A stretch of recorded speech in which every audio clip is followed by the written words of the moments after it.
مسجد نبوی کا صحن تھا اور ایک شخص کونے میں بیٹھ کے دعا مانگ رہا ہے. ذرا اس کے دعا کے لفظ سنیے. اللہم انی اسألک بانک انت اللہ. اے اللہ میں تجھ سے اس لیے مانگتا ہوں کہ تو میرا اللہ جو ہے. ذرا غور کیجیے. میرے والد گرامی فرماتے تھے کہ بیٹا باپ سے کہے کہ ابا جی میں آپ سے اس لیے مانگ رہا ہوں کہ آپ میرے ابو جو ہیں، تو باپ کو اپنا وجود بیچ کے بھی دینا پڑا تو اس کی ڈیمانڈ پوری کرے گا. جو اس نے لفظ ہی ایسا کہہ دیا تو بندہ کیا کہہ رہا ہے؟ اللہم انی اسألک بانک انت اللہ. اللہ میں تجھ سے اس لیے مانگ رہا ہوں کہ تو میرا اللہ جو ہے. لا الہ الا انت، تیرے علاوہ کوئی ہے بھی تو نہیں.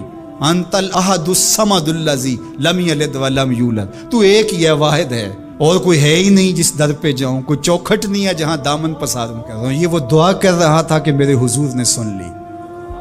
تو ایک صحابی کو فرمایا کہ یہ جو دعا کر رہا اب جو مانگے گا اللہ عطا کرے گا.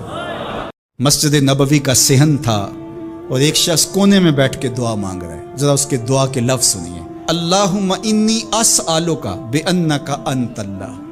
اے اللہ میں تجھ سے اس لیے مانگتا ہوں کہ تو میرا اللہ جو ہے.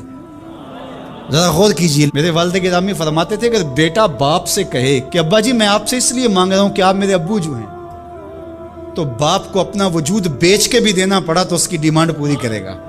جو اس نے لفظ ہی ایسا کہہ دیا تو بندہ کیا کہہ رہا ہے؟ اللہم انی اسألک بانک انت اللہ. اللہ میں تجھ سے اس لیے مانگ رہا ہوں کہ تو میرا اللہ جو ہے. لا الہ الا انت، تیرے علاوہ کوئی ہے بھی تو نہیں.